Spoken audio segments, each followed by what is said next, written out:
Right, so Iran's retaliatory strikes on Israel have left the Western media fuming. Don't take my word for it. You have to watch some of the clips, and I will be sharing that in this video. Yes, how dare Iran retaliate in response to attacks on its territorial integrity, something enshrined in international law?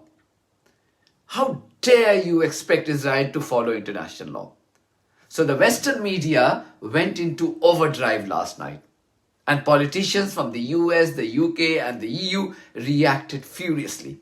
You would wonder who had sealed their lips when Israelis were breaking international laws with impunity all through this conflict, erasing Gaza's 2.4 million population and their land from the world map, massacring tens of thousands of people with at least, and I repeat, at least 28,000 being women, children, and babies, dispossessing the rightful owners of the occupied West Bank of their lands, killing their babies for fun, making mockery of the International Court of Justice even after it declared Israeli occupation of the Palestinian land illegal, attacking the International Criminal Court for the application of an arrest warrant against Benjamin Netanyahu and his defense minister Yoav Gallant, violating sovereignty and territorial integrity of Iran, Lebanon, and Syria, to kill people at will. And I can go on and on and on forever, because Israeli list of crimes is endless. Did you see such reaction from politicians in the Western countries or their lapdog media outlets on those crimes when Israel was committing these crimes? The answer is no. But these individuals and entities have been going berserk since Iran's retaliatory attacks on Israel last night. Not to be left behind has been my former employer, the BBC. Its TV coverage was okay. I would say actually quite good for a change. Geeta Gurumurthy, she had invited an expert who exposed Israel and its hypocrite Western backers so brutally. What I liked about this interview was the fact that the BBC did not censor the free speech of its guest, even when he spoke the truth. Can you imagine? You have to qualify, you have to praise the organization for not censoring the free speech when somebody is speaking the truth. That's the world we live in. But that we need, this is not for the Israelis to decide. I think the international community has to make sure that whatever Israel does is not upending the regional order as we know it.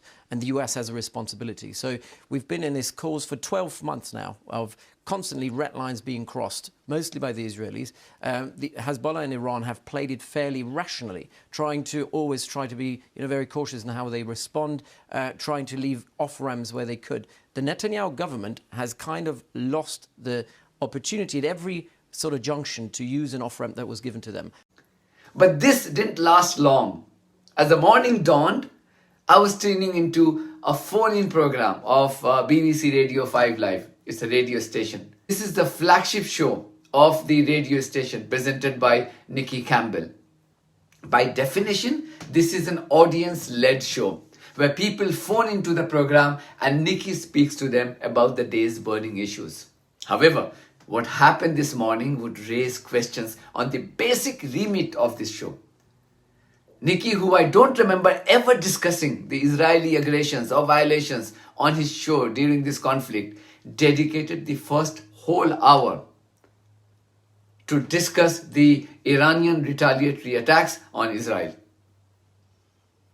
However, he could only speak to just two listeners, with both being critical of both Israeli action and Keir Starmer. You have to listen to these audios and how Nicky reacted.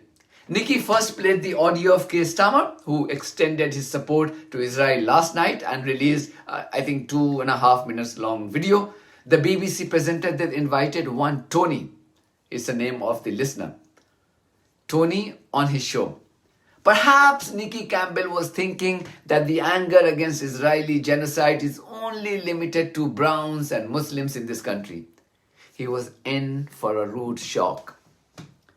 Tony began to question Starmer's silence on the Israeli violation and also the continuing stealing of land by Israelis in the occupied West Bank.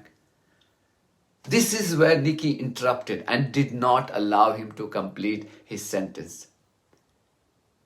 You have to listen to it. Just when he started talking about Israeli crimes in the occupied West Bank, Nicky interrupted him, did not let him complete that sentence on the occupied West Bank. Have a listen to it. Make no mistake, Britain stands full square against such violence. We support Israel's reasonable demand for the security of its people. Tony, in Northumberland. Good morning. What do you make? Yeah. Hi, Tony. What do you make of that? What do I make of that, Starmer? Why wasn't Starmer supporting the people when Israel, and I'm not anti-Israel, please, if anybody's saying, oh, he's anti-Israel, I'm not, absolutely. What happened on October the 7th was abhorrent. It was off the scale by any measure. But what they've done since then, Israel, is also equally, if not far more, worse.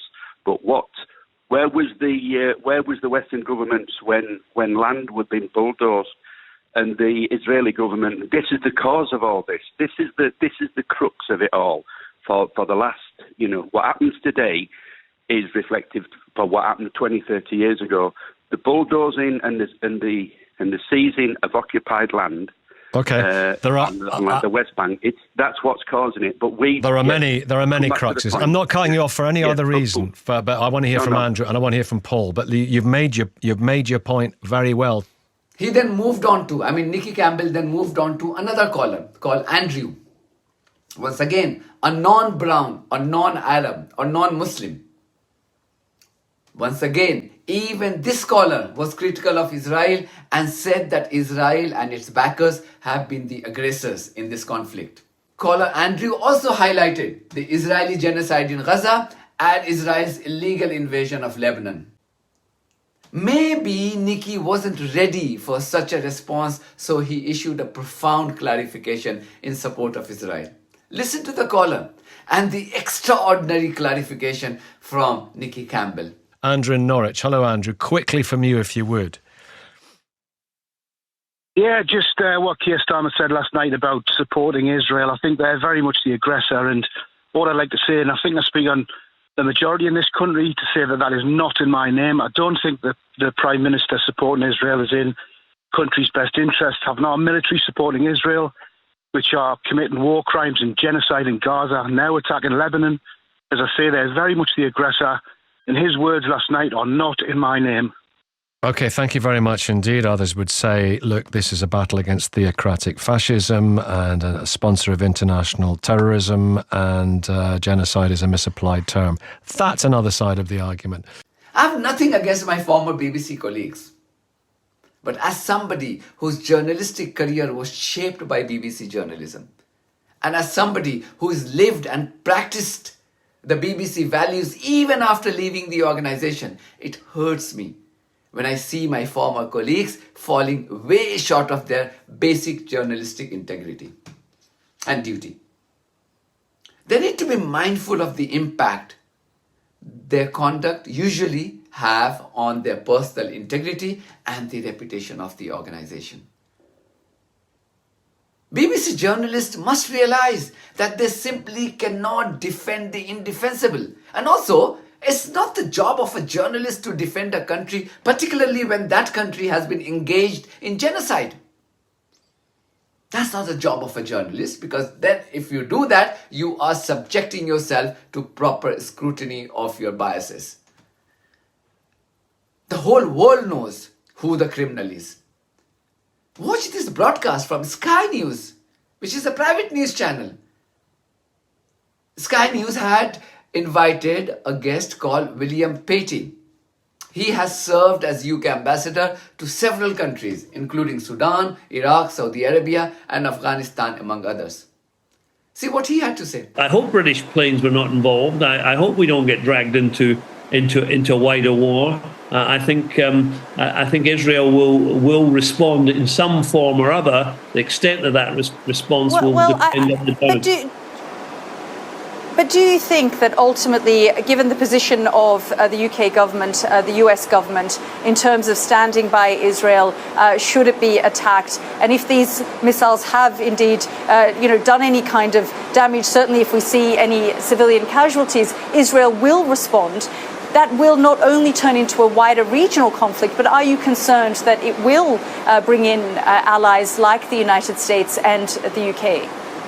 Well, I think it'll certainly bring in the United States. The question is, would it bring in the UK? The UK has a balancing act here. We want to ensure Israel's security, but not at the expense of the Palestinians or at the expense of the Lebanese. So there's a balance to be struck by saying Israel has a right to defend itself and help Israel do so. But they also have to take into account that Israel, it's a very right-wing extreme government in Israel. I heard it described at a conference today as proto-fascist. And I don't think that's too extreme. They've got a very extreme right-wing government that has actually escalated the conflict in Lebanon and bear a considerable amount of responsibility for this sort of escalation. If you think what has led up to this, attacks in Tehran, attacks in Syria, attacks against Iranian allies in Lebanon, so they bear quite a bit of responsibility. No amount of PR work or buying politicians and the lapdog media outlets can help Israel hide its crime against humanity. And by supporting a rogue regime, people like Starmer are making people despise them even more. That's it from me. Thank you very much for your support of this platform on buymecoffee.com and Patreon. If you too think that this platform is worth supporting, then you too should consider becoming part of it. In the meantime, if you haven't subscribed to my channel, please do so, because that's one of the many ways you can support independent journalism. God bless you all.